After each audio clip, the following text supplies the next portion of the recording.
Sa loob lamang ng 5 taon simula ng manungkulan si Presidente Duterte, aabot na sa halos 30,000 kilometro ng kalsada at halos 6,000 tulay na ang naipagawa ng DPWH sa ilalim ng Build program. Aabot naman sa mahigit 200 airport at halos 500 seaport projects ang natapos ng DOTR. Simula 2016 hanggang sa kasalukuyan, nakapagtapos na ang Department of Transportation at ang PPA ng 451 seaport projects.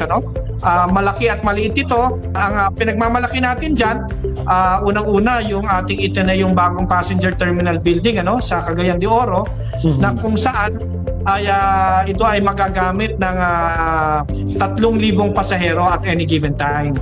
Sa mga riles at tren naman, meron ng DOTR na 6 na naglalakihang proyekto. Ito po clearly is Duterte legacy kasi pagka nakita nyo po ito, it has not happened before. Because of build, Filipinos now spend less time in the road and more time with their families. And I think that's something that we should all be proud of. Nariyan ang subway na kauna-unahan sa bansa. Ang itinuturing na pinakamalaking proyekto ay ang North to South Commuter Rail na magdudugtong sa Central Luzon at Calabarzon. May habang 148 kilometers. Meron itong 35 istasyon mula sa Clark, Pampanga hanggang sa Calamba sa Laguna. Matagal na dapat natin isinagawa to. Sabi nga, nagka-catch up or naghahabol tayo sa infrastructure investment. Dapat 2 or 3 decades pa ito ginawa. At tulad ng ilan naming mga proyekto, Metro Manila Subway, 1973 pa pinag-isipan.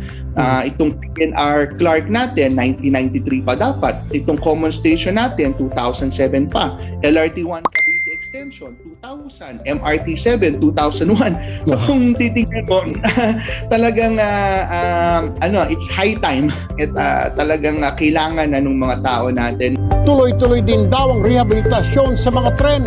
Kung dati ay mahigit 70 kilometers lamang ang riles ng tren, sa panahon ni Duterte, mahigit 1,000 kilometro na ang haba ng mga riles.